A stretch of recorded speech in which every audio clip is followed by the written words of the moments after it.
Rodriguez III. He said, "The COVID-19 pandemic is perhaps the toughest economic crisis most of our people will live through."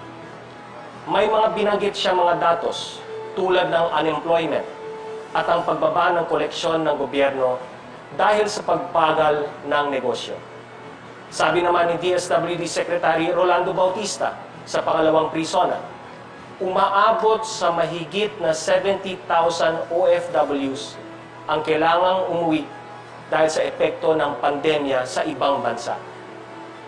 Yesterday, we were provided with additional data that illustrates the challenges we face in the months ahead.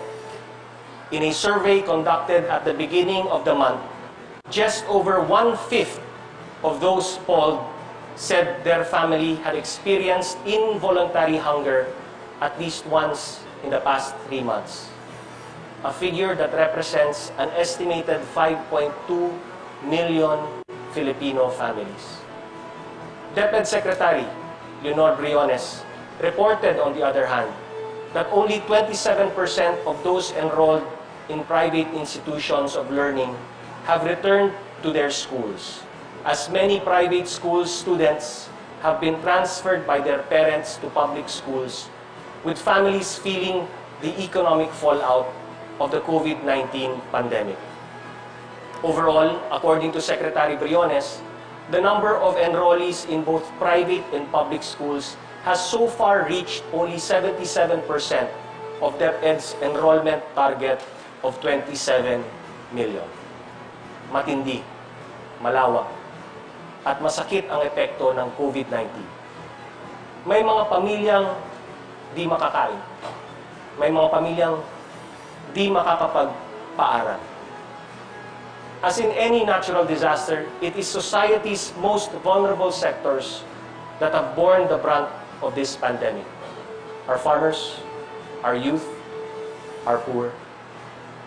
Your government recognizes this, which is why Secretary Bautista stressed last week, patuloy na nagtutulungan ang lahat ng ahensya sa pagbangon ng ating kapwa Pilipino mula sa krisis na ating ngayong hinaharap. Ulitin ko po, ang malasakit para sa bawat Pilipino ay nananatiling pangunahing adhikain ng administrasyon para sa ikagiginhawa ng bawat sektor sa ating lipunan, kahit sa panahon ng pandemya. Malinaw po ito sa ibinuhos na pondo para magbigay ng ayuda at para matulungan ang ating mga kababayan. As Secretary Bautista reported, over 106 billion pesos from our Social Amelioration Program or SAP was distributed to provide assistance to more than 19 million beneficiaries during the pandemic. Bukod po dito, naglaan din ng pondo ang gobyerno para sa ating mga manggagawa, mga magsasaka at mga estudyante. For example, the SSS has approved a total of 479,000 applications for calamity assistance amounting to 7.5 billion pesos. To date, it has released 1.7 billion pesos to 102,500 borrowers. It has also launched a program for laid-off workers. And since the start of the lockdown, it has already approved 6,300 applications totaling 84.4 million pesos. To date, SSS has released 76.2 million worth of benefits to 5,740 applicants. The Department of Labor and Employment, for its part, has extended financial aid totaling 6.4 billion pesos to over 1.18 million displaced employees in the formal and informal sectors of the economy, including returning OFWs. Meanwhile, the Department of Agriculture released cash subsidies to over 1 million affected farmers and fisherfolk amounting to 6 billion pesos. Para naman sa mga apektado sa sektor ng edukasyon, may mga hakbang at programa na inilunsad ang pamahalaan upang matugunan ang pangangailangan nila. For those employed by the Government Service Insurance System will introduce a new 30,000 peso computer loan program to help members purchase a computer in light of the shift to distance learning or online classes. In addition to this, in September, the GSIS will launch an educational loan program for its members to help them pay tuition and other school fees for their nominated student beneficiaries. Maglulunsad ang GSIS ng mga bagong programa para matulungan ang mga kawani ng pamahalaan sa pagpapaaral sa kanilang mga supling. Maliban sa computer loan program, meron din programa para sa matrikula at iba pang mga kaugnay na bayarin. To address the struggles of private schools, private educational institutions can also seek help from the Land Bank of the Philippines Study Now, Pay Later lending program. Since the program's launch 2 months ago, over 80 educational institutions nationwide have expressed interest in accessing this credit facility. As of the beginning of this month, the bank has approved loan applications totaling 260 million pesos. Ito ang ilan sa mga hakbang ng gobyerno para matugunan ang pangangailangan ng ating mga naghihirap na kababayan. Today, we wrap up the pre-Sona activities, beginning with the reports of the Security, Justice, and Peace Cluster and the Climate Change, Adaptation, and Mitigation and Disaster Risk Reduction Cluster.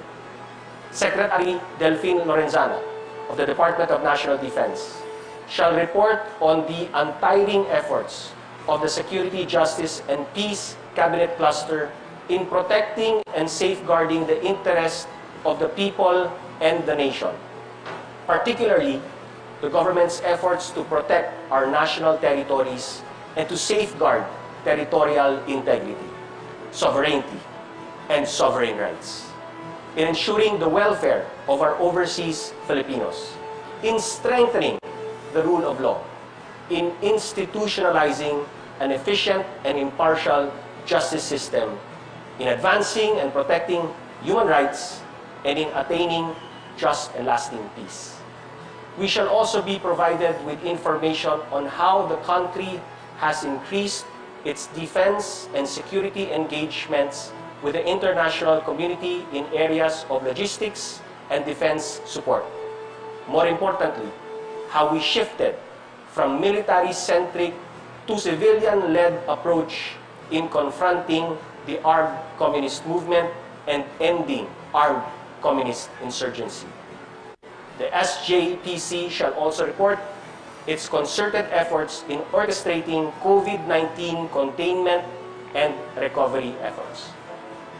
The Climate Change, Adaptation, and Mitigation and Disaster Risk Reduction Cluster, on the other hand, through its Chair, Department of Environment and Natural Resources, Secretary Roy Simatu, will report on how the government has worked to build stronger and safer communities amidst tropical cyclones, strong earthquakes, and other natural disasters that struck the country.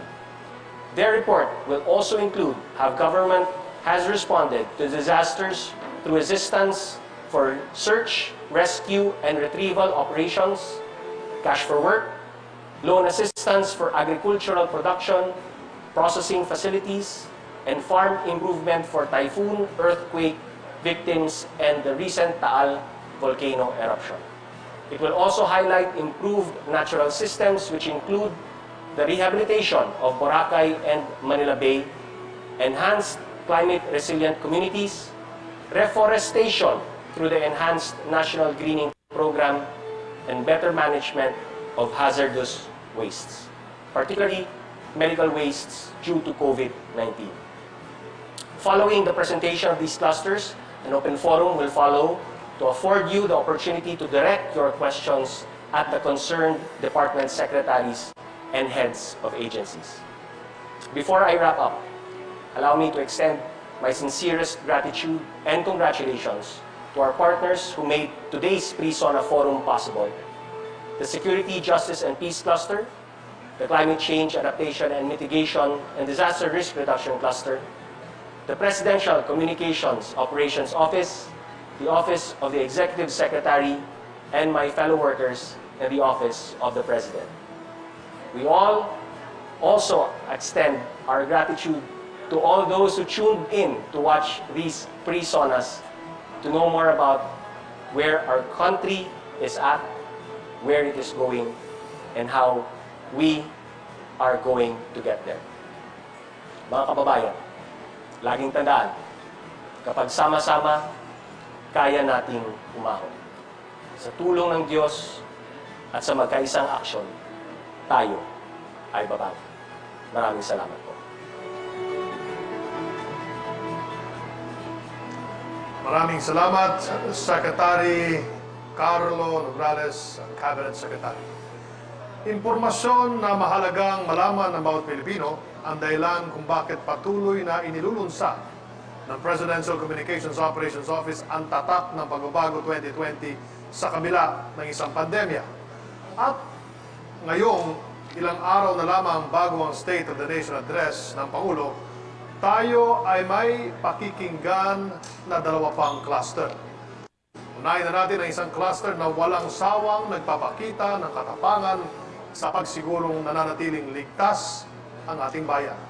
Ngunit ngayong naganap ang Enhanced Community Quarantine, kamakailan lang, kanilang pinamalas ang malasakit sa pamagitan ng pakikiisa sa ating mga frontliners. Kasama po natin ngayong araw si Department of National Defense Secretary at Head ng Security, Justice and Peace Cluster, Secretary Delphine Lorenzana.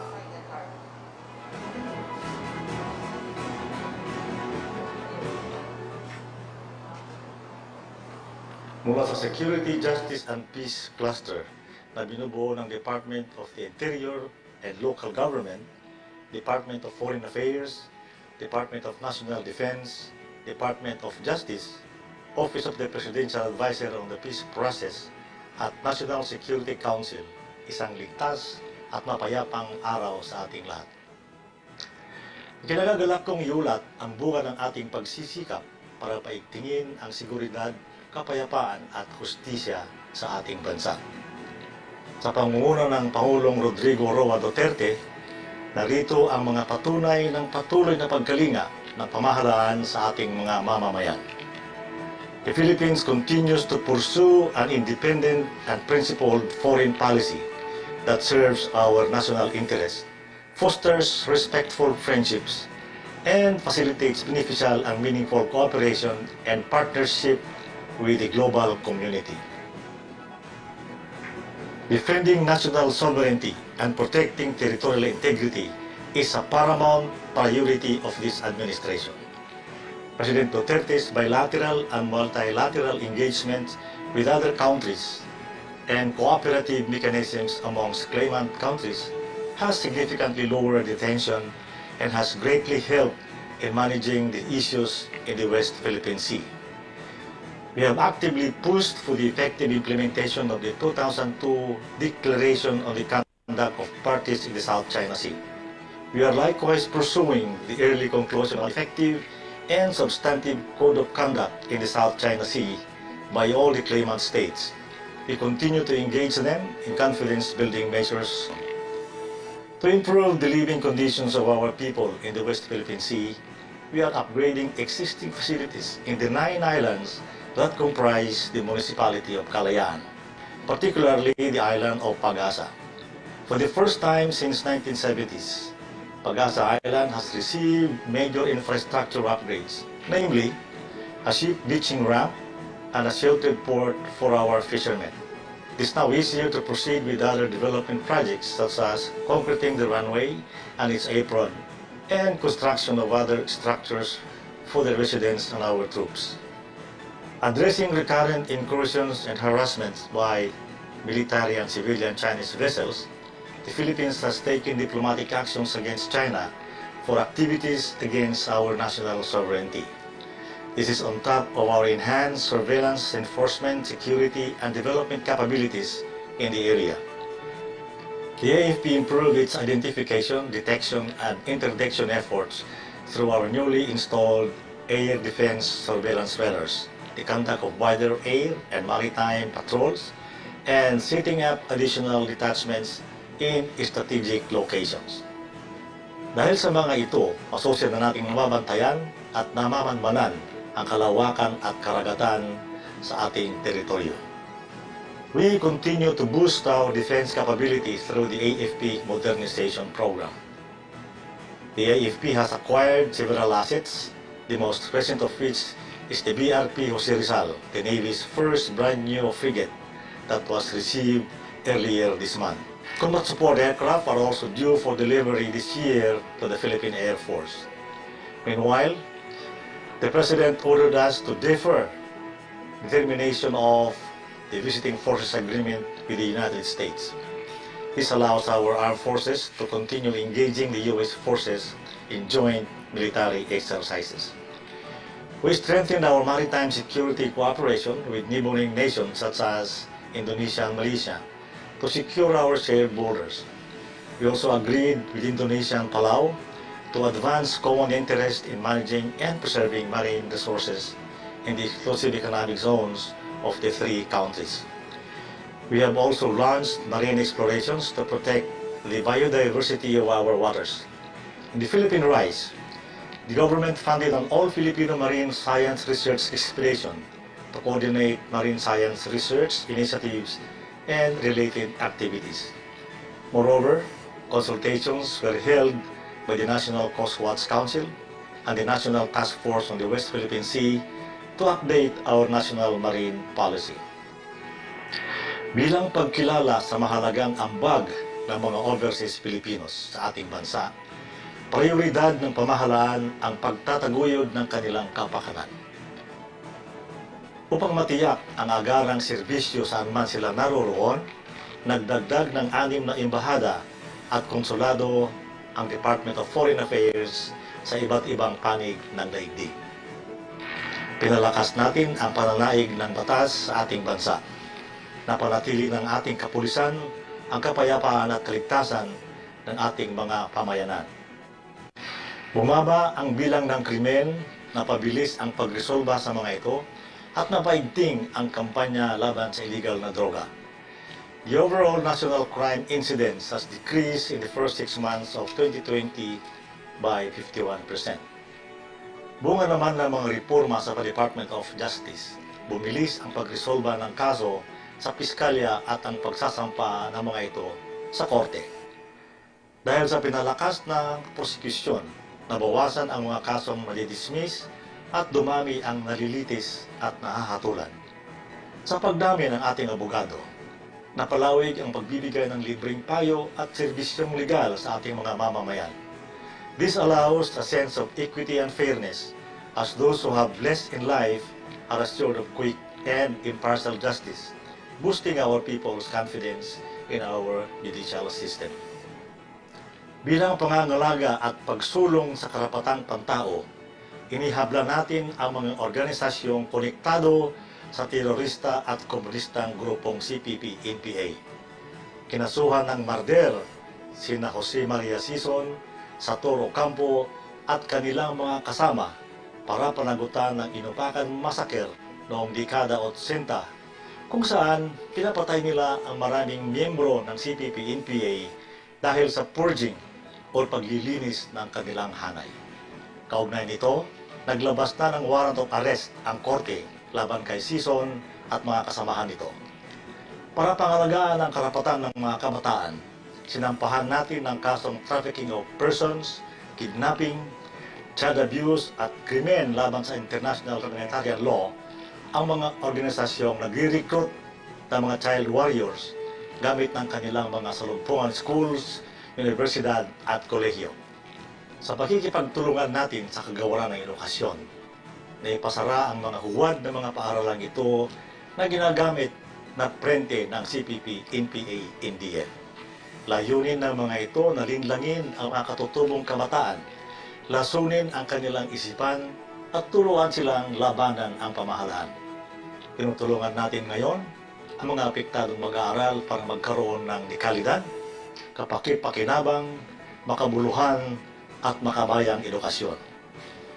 Inihabla din natin ang 14 na kasapi ng CPP-NPA-NDF sa kasong pagpaslang at pagkakaroon ng mga illegal na pampasabog, mga bala at armas. Tungo sa pangarap ng bawat Pilipino na makamit ang maginhawang buhay, nagsisikap ang pamahalaan para ito ay makamtan. Ngunit, hindi ito matatamo kung walang seguridad at kapayapaan sa buong kapuluan. Kaya sa umpisa ng pamumuno ni Pangulong Duterte, gumawa siya ng hakbang para matuloy ang pag-uusap tungkol sa kapayapaan at tigil putukan sa lahat ng mga armadong grupong lumalaban sa gobyerno. Unfortunately, the attempt to dialogue with the CPP-NPA NDF did not prosper due to their insincerity. The government has no choice but to address the communist insurgency on its own. To end the 51-year-old communist insurgency, the National Task Force to End Local Communist Armed Conflict was created to harmonize all efforts of the government to implement a peace framework centered on national development and good governance. Hindi baril at bala ang solusyon para wakasan ang mga armadong grupong lumalaban sa pamahalaan, kundi mabigyan sila ng pagkakataong magbagong buhay at mabuhay ng tahimik kapiling ng kanilang mga pamilya. Dahil sa Enhanced Comprehensive Local Integration Program ng Task Force Balik Loob na binubuo ng iba't ibang ahensya ng nasyonal at lokal na pamahalaan, libo-libong dating rebelde na ang natulungang magkaroon ng bahay, lupa, kasanayan at kabuhayan. Sila ang nagiging inspirasyon ng mga dati nilang kasamahan para sila ay magbalik loob na rin. Upang matugunan ang mga pangangailangan ng mga nagbabalik loob, nagpagawa tayo ng mga halfway homes sa mga lalawigan para magsilbing pansamantala nilang tuluyan habang inaayos ang kanilang permanenteng tirahan at kabuhayan. We are also honoring our signed peace agreements with the other internal armed conflict groups such as with the MILF, MNLF, RPMP-RPA, ABB, TG Kapatiran, and CBA-CPLA. Patuloy nating binubuhusan ng tulong ang mga komunidad sa pamamagitan ng payapa at masaganang pamayanan o pamana program. Marami na ang natapos at marami pang kasalukuyang ginagawang community development projects sa buong bansa. In Marawi City, our social healing and peace-building programs are being implemented to promote social cohesion and develop a culture of peace, mutual understanding, and solidarity. Through various peace forums, former combatants and their families have become peaceful and productive citizens. Binarangkas natin ang National Action Plan on Preventing and Countering Violent Extremism in the Philippines, ang kauna-unahang programang kontra sa radikalismo sa Timog Silangang Asya. Pinagkakaisa nito ang pamahalaan, civil society, relihiyosong grupo at iba't ibang sektor ng lipunan upang masugpo ang radikalismo. The most successful peace initiative of the government is the passage of the Bangsamoro Organic Law that created the Bangsamoro Autonomous Region in Muslim Mindanao, o BARMM. The Bangsamoro Transition Authority undertakes capacity building, legislates laws, and pursues partnerships with the national government and international community to realize their dream of self-rule. An intergovernmental relations body has been formed to coordinate the efforts of the national and BARMM governments for the development of BARM. Part of the Bangsamoro Organic Law is the decommissioning of MILF combatants. 30% of them have already been decommissioned, and the remaining 70% will be decommissioned in the next 2 years. The passage of Republic Act number 11479, also known as the Anti-Terrorism Act of 2020, will greatly enable our security forces to proactively prevent and defeat terrorism. Titiyakin namin na ang bisa ng batas na ito ay itutuon lamang sa mga teroristang gustong maghasik ng lagim at karahasan sa ating mga mamamayan at pamayanan. Hindi namin pahihintulutang magamit ito para hadlangan o yurakan ang mga karapatang pantao sa ating lipunan. Sa kasalukuyan, ang buong daigdig ay nakatuon sa pandemyang COVID-19. Nagsisikap tayo para pigilan ang pagkalat ng sakit at maibsan ang masamang epekto nito sa buhay ng ating mga kababayan at sa ating bansa. The National Task Force on COVID-19 integrates, streamlines, and decentralizes government's efforts through our National Action Plan. Anchored on the test, treat, and trace management system, we focus on prevention, detection, isolation, treatment, reintegration, and eventual adaptation to the new normal. As of July 16, 87 na ngayon ang ating testing laboratories at nasa mahigit 50,000 na kada araw ang ating kakayahang mag-testing. Maliban sa 4 na mega swabbing centers, mayroon na rin tayong 15 mega COVID temporary treatment at monitoring facilities at higit 7,000 local isolation at general treatment facilities sa buong bansa. Halos 2 milyong personal protective equipment at libu-libong PCR kits na rin ang ating naipamahagi sa mga ospital at ibang frontliners.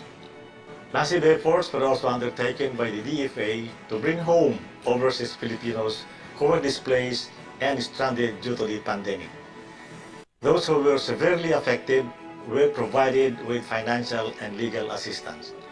Ang Philippine Air Force at Philippine Navy ay nagamit sa paghakot ng mga medical supplies mula sa ibang bansa. Nagamit din ang Philippine Air Force, Philippine Navy, at Philippine Coast Guard sa paghatid ng mga dumadating na mga overseas Filipinos at locally stranded individuals sa kanilang lalawigan. Ang Philippine Army naman ay nagbigay ng libreng sakay sa Metro Manila. Nitong ika-18 ng Hulyo, mahigit 72,000 overseas Filipinos na ang ating ligtas na naihatid sa kanilang mga probinsya. Bilang pagsunod sa atas ng Korte Suprema, pinalaya ng Department of Justice ang libu-libong mga bilanggong matagal nang nakapit, subalit hindi pa nahahatulan. Pinabilis din ang paggawad ng parole para sa pansamantala o ganap na paglaya ng mga bilanggong dapat tumanggap nito. Habang nilalabanan natin ang pandemya, bumuhos naman ang donasyon at suporta mula sa lokal na pribadong sektor. Patunay na buhay ang diwa ng bayanihan sa ating bayan. Sa ngalan ng ating mahal na Pangulo at ng buong National Task Force on COVID-19, maraming salamat po sa mga nagbigay ng tulong. Upang magtagumpay tayo laban sa COVID-19, ang kailangan natin ngayon higit kailanman ay disiplina, kooperasyon at pakikisa sa pamahalaan at sa isa't isa. Ang sabi nga ng ating mahal na Pangulo, walang iwanan, we recover and heal as one. Pasalamatan din natin ang ating mga sundalo at mga pulis na nasa front lines, yung mga nagbabantay ng mga checkpoints at nagpapatupad ng quarantine rules sa mga barangay. Kasama na rito ang mga military doctors at nurses na nasa mga COVID hospitals. Araw-araw nilang sinusuong ang kanilang mga sarili sa panganib para pagsilbihan ang bayan. Sa ngalan ng buong Security, Justice and Peace Cluster na pinangungunahan ni na Secretary Teodoro Locsin Jr., Secretary Eduardo Año, Secretary Carlito Galvez Jr., Secretary Minardo Guevara, Secretary Hermogenes Esperon Jr., at ang inyong lingkod, Secretary Delphine Lorenzana, kami pong lahat ay lubos na nagpapasalamat sa inyong patuloy na suporta. Maraming salamat at mabuhay ang sambayanang Pilipino. Maraming salamat, Secretary Delphine Lorenzana, at sa lahat ng mga modernong bayaning bumubuo sa inyong cluster. Decisive leadership, ito ang dahilan kung bakit natin nakakamit ang progreso. Sa administrasyon na ito din na ipakita na decisive leadership can also be the key para magkaroon ng pagbabago sa pangalaga sa ating kalikasan.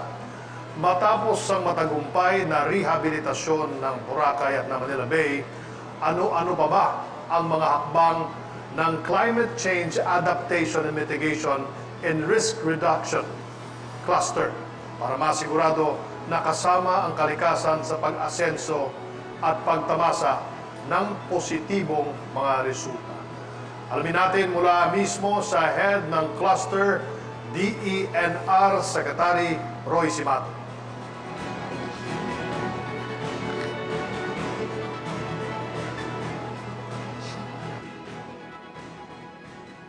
No war, no recession, no previous pandemic has had such a dramatic impact in people's lives the past century as COVID-19 has in a few short months. On the other hand, climate change is perhaps the greatest challenge we have ever faced post-industrial revolution. Average global temperatures have risen by almost 1 degree centigrade because of increased human activities. The scientists have warned about global warming, hitting the point of no return. If this tipping point needs to be delayed or tackled, we must limit carbon emissions to keep global temperature rise to less than 2 degrees centigrade within this century. Sa gitna ng pandemya ng COVID-19, paano ba natin harapin ang banta ng krisis sa klima? Any long-term response to COVID-19 and zoonotic diseases must tackle environmental protection and climate change. So therefore, climate action needs to be consistently pursued. The Cabinet Cluster on Climate Change, Adaptation, Mitigation, and Disaster Risk Reduction has been moving in a direction where our actions and investments today will potentially prepare us for the current health emergency, future pandemic, and the looming climate crisis. The Cabinet Cluster on Climate Change Adaptation, Mitigation, and Disaster Risk Reduction worked relentlessly to help President Rodrigo Roa Duterte build stronger and safer communities. July 2019 to May 2020, tropical cyclones struck the Philippine Islands, strong earthquakes hit different places, and an El Nino was experienced. These caused billion-peso damages to properties, agriculture, and infrastructure. Precious lives were lost, thousands injured. January 12, 2020, the Taal volcano erupted. Billions of pesos worth of damages to agriculture and infrastructure were reported, affecting thousands of families. Maagap at mapagkalinga tayo sa ating mga kababayan bilang tugon sa panahon ng krisis. Over 2 billion pesos worth of assistance were provided for search, rescue, and retrieval operations for typhoon and earthquake victims nationwide, to the affected families of the Taal volcano eruption, to poor individuals living in hazard-prone areas nationwide through cash for work activities. Calamity-affected small-scale farmers and fisher folks, including agrarian reform beneficiaries, were provided with over 6 billion pesos as loan assistance for agricultural production, processing facilities and farm improvement, as insurance for 1.92 million hectares of rice, corn, and high-value crops. Over 300 million peso worth of climate change adaptation projects were approved for implementation under the People's Survival Fund in several provinces. Kaalaman at kahandaan, matibay na susi sa ating katatagan. Fervently acknowledging the need to invest for disaster preparedness, the Philippines has made significant progress in collecting comprehensive and updated risk information using different technological tools. Vital for informed decision-making and coordinated action, one Doppler weather radar was established in Bohol in 2019, bringing an overall count of 17 Doppler weather radars established nationwide. Number of high-frequency Doppler radars has increased to 24. Commissioned were 2 satellite telemetered seismic stations, raising the total to 104.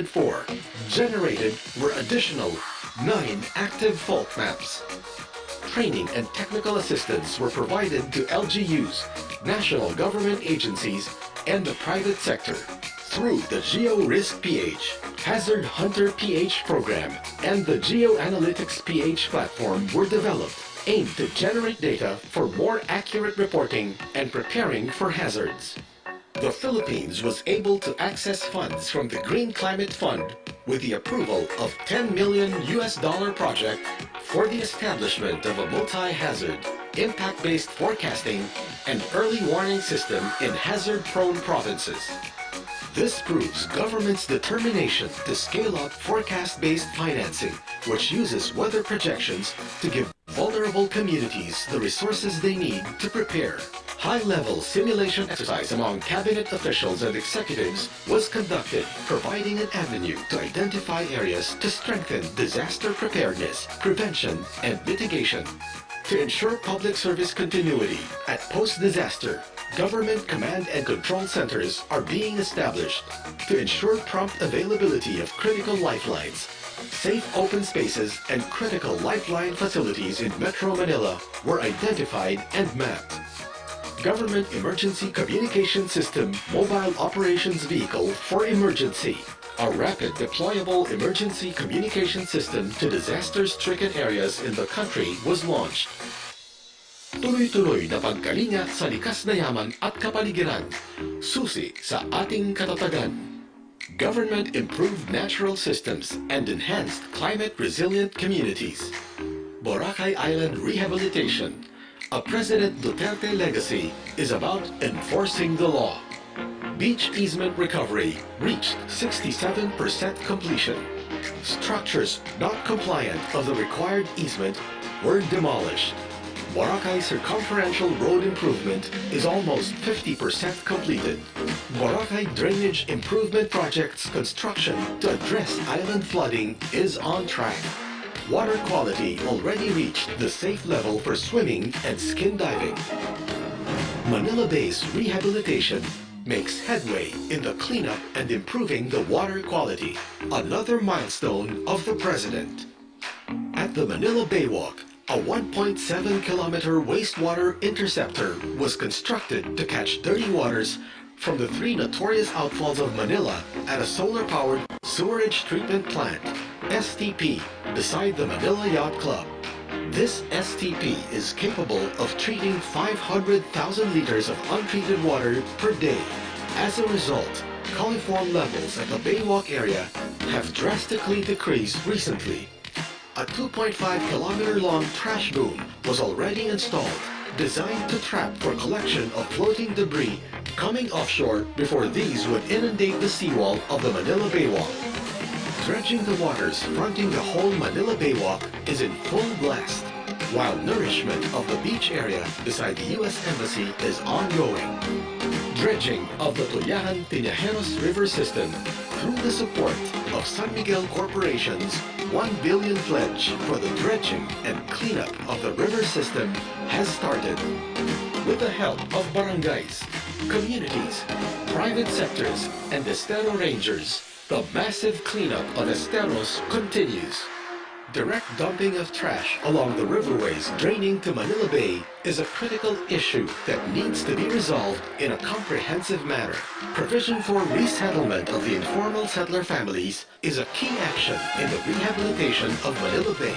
With the relentless cleanup drive and the mobilization of the barangays and communities, this is how Paseco looks like now. The cleanup prepared the communities for the need for continuing hygiene to fight COVID-19. After 1 year since the battle for the Manila Bay was waged, people can see concrete actions whereby they can look forward, watching the sunset by the bay and enjoy a nearby beach. Enhanced National Greening Program remains the government's major tool for reforestation. 2.031 million hectares were planted with 1.704 billion seedlings, generating 5,004,336 jobs. ENGP provides livelihood opportunities to the communities. Support to bamboo plantations was increased. Mangrove rehabilitation is being pursued to protect coastal communities. 35 legislated marine protected areas are being maintained and protected. 29 marine protected area networks were established to improve fish catch and conserve biodiversity. Rehabilitation of mineralized areas and slope stabilization of mined out and tailings covered areas is being implemented. To ensure steady water supply, the Angat Dam low-level outlet was rehabilitated to serve as backup water discharge, ensuring operability. A total of 89 deep wells were reactivated, 156 mobile water tankers and 12 static water tanks were deployed in 45 affected barangays. 46 groundwater monitoring wells were installed in groundwater critical areas. Oplan tubig para sa kinabukasan. Makibalita, maghanda, magkaisa. The campaign to conserve water was scaled up. With the threat of COVID-19, all water utilities, water service providers were directed to submit a Waterworks Operation Action Plan. Allocation for Metropolitan Waterworks and Sewerage System was increased to meet the anticipated high water demand in Metro Manila. Government is steadfast in controlling pollution.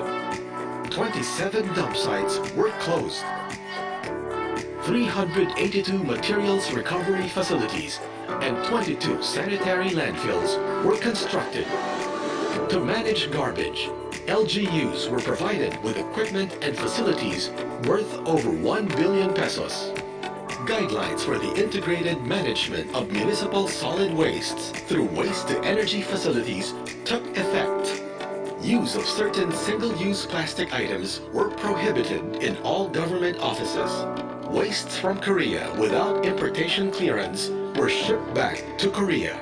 To respond to the accumulation and improper disposal of medical wastes due to the COVID-19 outbreak, new policies were issued to better manage hazardous wastes.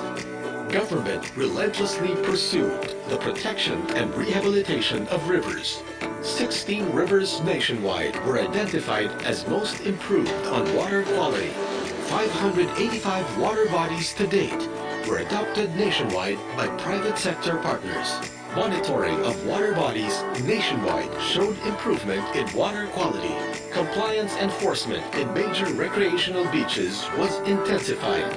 447 notices of violations for encroachment of easements and direct discharge of wastewater were issued. Constructions of sewage treatment facilities were actively promoted among LGUs. Sabang Sewerage Collection and Treatment System Project in Puerto Galera was fully operational. Sewage treatment plant of the Panglao Bohol International Airport is operational. The LGU will soon construct the 100 million pesos worth JICA grant sewage treatment plant project, an integrated approach to address wastewater management in Panglao Island. On air quality management, 104 ambient air quality monitoring stations are being maintained in highly urbanized centers nationwide. The data show that in 2019, the country has good air quality as levels of criteria pollutants PM10 and PM2.5 were within the standard. Government promotes renewable energy resources and technologies. Alternative fuels and energy technologies are actively commercialized. In 2019, about 3,249.87 thousand tons oil equivalent, KTOE, 60% electricity, 40% fuel, were saved through the Energy Efficiency and Conservation Program. Implementing rules and regulations of the Energy Efficiency and Conservation Act was approved on November 22, 2019. To support response activities to cushion the COVID-19 pandemic economic impact, uninterrupted supply of power was ensured. Crude and petroleum products are sufficient. This was supported by the operations of downstream facilities in the quarantine period. Policies on ensuring the uninterrupted energy services were issued. The Build, Build, Build program also means an infrastructure system that focuses on resiliency and sustainability to meet people's needs and unlocking economic opportunities for the people. As of March 10, 2020, 87 infrastructure projects were completed. Other completed projects are the 100 million peso Arcon Flood Control Project in Isabela, Maon Catchment in Butuan City, construction of revetment structures for the most eroded riverbanks in Tuguegarao City, amounting to 2.113 billion pesos, and the flood management and mitigation projects in Bohol and Cebu. There are now 441 traffic signalized intersections under the expansion of intelligent transport system worth 10 billion pesos, aimed to serve as a roadmap for the envisioned renewal and upgrading of the existing Metro Manila traffic signal system. Building resilience to climate impacts could cost us 140 to 300 billion US dollars annually by 2030. While meeting World Health Organization minimum standards for pandemic preparedness will require up to 3.4 billion US dollars per year. Climate action and disaster preparedness cannot wait. Our choice is not to delay and pay. Moving forward, we shall plan and prosper. This is CCAM DRR Cabinet Cluster Reporting. Climate emergency remains urgent as ever. It is like the COVID-19 emergency, just in slow motion and much graver. The Cabinet Cluster and CCAM DRR shall prioritize actions and investments that will reduce the long-term health impacts from and increase our resilience and adapted capacity to both coronavirus pandemic and climate change. More effective healthcare waste management shall be implemented to overcome the huge volume of infectious and hazardous waste in hospitals, treatment, storage, and disposal facilities in the country shall be increased. To prevent zoonotic diseases due to biodiversity loss, we shall intensify, enhance surveillance and enforcement activities in degradation hotspots and critical ecosystems. Research and development on utilizing natural resources for disease prevention and cure shall be undertaken. For food security, the plant program shall be aggressively undertaken. Reforestation and watershed management, forest protection and agroforestry development, especially in critical watersheds, shall be strengthened. Family-based approach shall be adopted under the expanded National Greening Program to provide livelihood opportunities. Increased demand for water during the COVID-19 pandemic shall be addressed by fast-tracking the development of alternative water sources. The capacities of the local government units, especially the barangays, shall be strengthened as first responders and frontline service delivery units. Data infrastructure and early warning systems in the National Disaster Risk Reduction and Management Operations Center shall be upgraded. We shall endeavor for a low-carbon path to recovery by sustaining the investments on renewable energy and energy conservation programs to ensure continuous power supply amidst pandemic. Maramdaman natin ang kalinga ng gobyerno sa bawat bagyo, baha at lindol na dinanas natin. Nakita natin ang kalinga ng gobyerno para sa pag-aalaga ng kalikasan. We were able to demonstrate to the whole world that if we act with the political will assumed by this government in its fight against pandemic, we can actually see the change we want. Malaking dagok sa buong mundo ang naging dulot ng COVID-19. Hinamon ang ating katatagan. We are at the point where humanity is given an enforced chance to stop and think and to choose how we rebuild. And we shall come out of this in such a way that we can collectively deal with climate change and disasters. We shall reimagine our relationship with nature by catalyzing structural investments and behavior change. We shall convert this health crisis into opportunities to accelerate climate action. We shall formulate responses to the pandemic through a climate lens. Let us seize this key moment for climate response and action in the aggressive build-up of adapted and resilient communities. Patuloy tayong magiging matatag. Lalabanan natin ang dagok at hamon na kinakaharap natin, hindi lamang sa hamon ng pandemya, ganon din sa hamon ng panahon. Palakasin natin pagkalinga tungo sa katatagan.